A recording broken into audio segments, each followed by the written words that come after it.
মানুষ মানুষের জন্যে একটু সহানুভূতি কি মানুষ পেতে পারে না? ও বন্ধু, মানুষ মানুষের জন্যে। এমন একটি গানের প্রবাদ রয়েছে।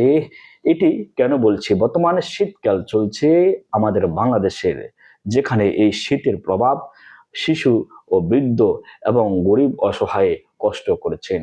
শীত এলে গরিবের কষ্ট বাড়ে।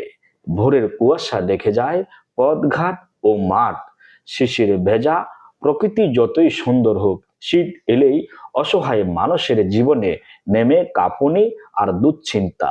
শীত যত বাড়ে তাদের কষ্ট তত গভীর হয়। অসহায় মানুষগুলো বলেন, শীতে কাজ থাকে না, গায়ে দেওয়ার কাপড় নেই, এই নীরব কষ্ট কারো চোখে পড়ে না। শীতের পোশাক নেই, লেপ কম্বলের অভাব, কাজ কমে যাওয়ায় খাবার জোটানো কঠিন হয়ে পড়ে। অনেক শিশু ও বৃদ্ধ ঠান্ডা জনিত রোগে ভুগছেন, কেউ কেউ রাত কাটাচ্ছেন খোলা আকাশের নিচে। শীত আসে ও চলে যায়, কিন্তু গরিবের কষ্ট থেকে যায়।